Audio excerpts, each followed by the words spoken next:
Students of 7th standard. Today I'm going to continue with the exercise of the third chapter of science. Page number is 24. 24 is the page number. पहला fill in the blanks करेंगे और question number 2 के तीनों question करेंगे.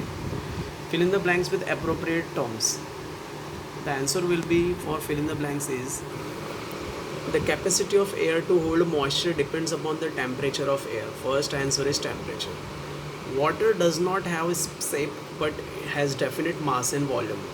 Water does not have shape but has definite mass and volume. C point, while freezing the density of water is lowered. While freezing the density of water is lowered. And D answer, neutral soil has pH 7. Neutral soil has pH 7. Then first fill in the blanks answer is temperature. Second fill in the blanks answer is shape, mass and volume. Third fill in the blanks answer is density, and fourth fill in the blanks answer is neutral. Neutral soil has pH 7. Okay. The next is we have to write the answer of why it is said that air is homogeneous mixture of various gases. Air जो है mixer है various gases का.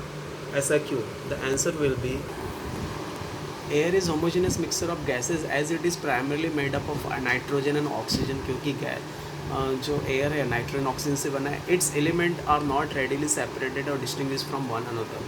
इसके elements को हम लोग अलग नहीं कर सकते, separate नहीं कर सकते. Therefore air is the homogeneous mixture. Is this clear? The first question's answer is that only. Air is homogeneous mixture of gases as it is primarily made up of nitrogen and oxygen. Air जो है mixture है homogeneous gas का, क्योंकि पहले वो nitrogen और oxygen से बना है. Its elements are not readily separated. इसका एलिमेंट जो है सेपरेट नहीं कर सकते और डिस्टिंग्विश फ्रॉम वन अनदर, एक दूसरे से अलग नहीं कर सकते. Next question is water is universal solvent. Water is universal solvent. The answer for that question is water is very good solvent as it can dissolve almost every substance in it. Therefore water is known as universal solvent. Water एक अच्छा good solvent है क्योंकि वो सभी substance को अपने में dissolve कर लेते हैं. इसके लिए वाटर को यूनिवर्सल सॉल्वेंट बोलते हैं. Is this clear? The answer for the second question is that only. Water is very good solvent as it can dissolve almost every substance in it. Water जो है अच्छा सॉल्वेंट है क्योंकि वो सभी चीज़ों को अपने में डिजोल्व कर लेता है. Therefore water is known as universal solvent. इसीलिए वाटर को यूनिवर्सल सॉल्वेंट बोलते हैं. Next question is there is no alternative to water for cleaning purpose.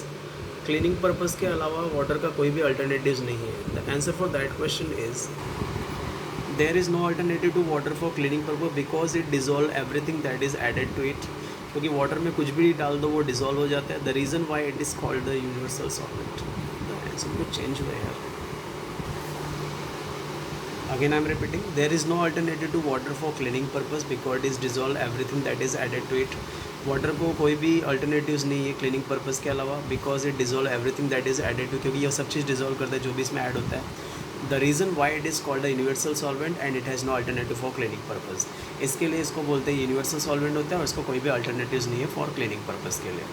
This will be the answer of third question. Then student you have to write the answer for question number 1 4 fill in the blanks and question number 2 का ABC as the answer for today's homework. तो आज का homework आपको question number 1 and question number 2 का पूरा answer लिखना है. If any doubt is there please ask. Thank you. Have a great day.